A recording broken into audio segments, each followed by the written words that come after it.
రైతు బంధు ఉత్సవాలు జరుపుతామని రాష్ట్ర ప్రభుత్వం అంటుంది. దేనికోసం ఉత్సవాలు జరుపుతారు? ఇప్పుడు కేసీఆర్ గారు బీఆర్ఎస్ ప్రభుత్వం రైతు బంధు 11 సార్లు ఇచ్చింది. 11 సార్లు 80,000 కోట్ల రూపాయల రైతు బంధు డబ్బులు వేస్తే మేమెప్పుడు ఉత్సవాలు జరపలేదే. ఇవ్వాలనుకున్నాం, రైతులకు నిజాయితీగా ఇచ్చాం. కరోనా వచ్చినా ఎమ్మెల్యేల మంత్రుల జీతాలు బంధు పెట్టినాం గానీ రైతు బంధు మాత్రం బీఆర్ఎస్ ప్రభుత్వం ఆపలేదు. బీఆర్ఎస్ ఇచ్చిన రైతు బంధు దేశానికి ఆదర్శం. పీఎం కిసాన్ ఇతర రాష్ట్రాలు కూడా రైతు బంధు అమలు చేసినాయంటే అది కేసీఆర్ గారు బీఆర్ఎస్ ప్రభుత్వం చేసిన కృషి. అయినా మీరు ఇలా ఉత్సవాలు ఏ ముఖం పెట్టుకొని జరుపుతారు? పోయిన వానకాలం, పోయిన యాసంగి 2 పంటలకు రైతు బంధు ఎగ్గొట్టినందుకు ఉత్సవాలు జరుపుతున్నారా? రుణమాఫీలో కేవలం 40 పైసల మందికి రుణమాఫీ చేసి 60% మంది రైతులకు రుణమాఫీ ఎగ్గొట్టినందుకు ఉత్సవాలు జరుపుతారా? సన్నవడ్లకు 1100 కోట్ల రూపాయల బోనస్ ఇవ్వనందుకు ఉత్సవాలు జరుపుతారా?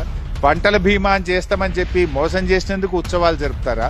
మీరు ఇలా రైతులకు ఇచ్చిన ఏ హామీ అమలు చేశారని ఇలా లగచెర్ల రైతులకు, ధనవాడ రైతులకు బేడీలు వేసి రైతుల్ని అవమానపరిచినందుకు ముందు క్షమాపణ చెప్పండి. ఉత్సవాలు కాదు.